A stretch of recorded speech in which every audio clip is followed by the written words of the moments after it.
Now, Johann, just coming in off the back of that bonus point win over in Benetton, where you had a lot of maybe not frontline players putting their hands up and putting in a great performance, does that give you any selection headache coming into this week?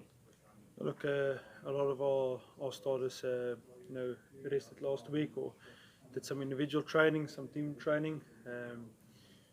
So there's a lot of guys that put up their hands, and it's a few 50-50 calls that we need to make, and also see how our guys come through the week. And really glad for the squad. It was very important for us to go and get that victory, and just showed that when you back your squad, and then they reward the team with a performance like that. Has Joey Carberry made any significant progress in his injury coming up to this week? Do you think that he might be fit enough? Yeah, it's still highly unlikely. We'll just take it day by day and then make a final call later in the week. But like I said last week, we won't take any chances with him. If he's ready, he's ready. If he's not, then we won't take a chance. I suppose it's trying to get over that semi-final hurdle now in a massive game against Saracens, a fantastic side with plenty of internationals, English internationals on the team. It's going to be a really tough challenge and way over in England as well. Yeah, they've been the team of the Champions Cup thus far. Haven't lost a game yet. Played some fantastic rugby, scored the most tries, and they've got a lot of world-class players in their team. So we're definitely up against a massive challenge away from home on Saturday afternoon. And if you get into the last four of Europe, it's not supposed to be easy. So no, we're looking forward to the challenge, and looking forward to measure ourselves against one of the top teams in Europe. You would have heard maybe Billy Vinipola put them in a bit of a difficult situation by expressing maybe a strong view on social media. He was booed off the pitch or booed onto the pitch in the last game. What's your own views on players expressing such maybe big ideas or religious beliefs or big beliefs or personal beliefs on social media? I'm focused on the semi-final on Saturday.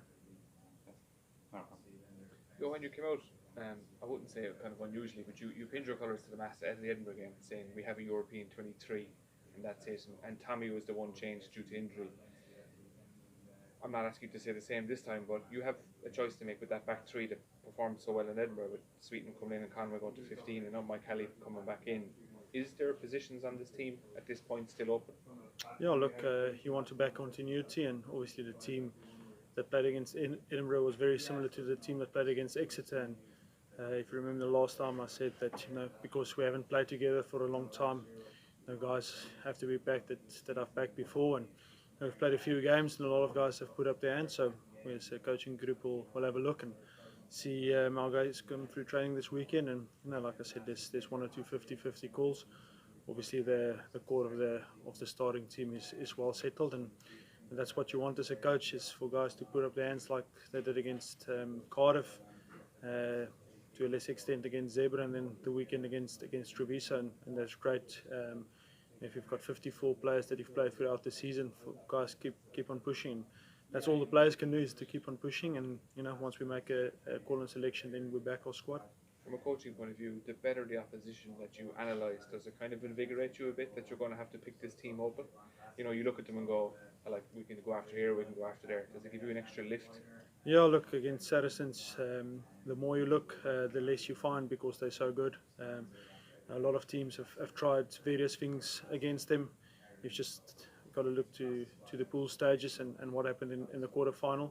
So most of the focus will be on ourselves, and we want to impose our plan onto them. And it's a semi-final of Europe, and it's once off. It's 80 minutes, and you work your whole year, your whole preseason for moments like Saturday, and you've got to embrace it and you've got to enjoy it. And like I said, they're currently the top team if you look statistically, and only team that haven't really lost a game in the Champions Cup, winning 6 out of 6 in the pool phases, and then beating Glasgow in that quarter final. It's a top team. In a weird twist of fate, Tyler played 2 years ago in the Aviva, wouldn't have been happy with his own performance. He might get an opportunity this time at Redemption.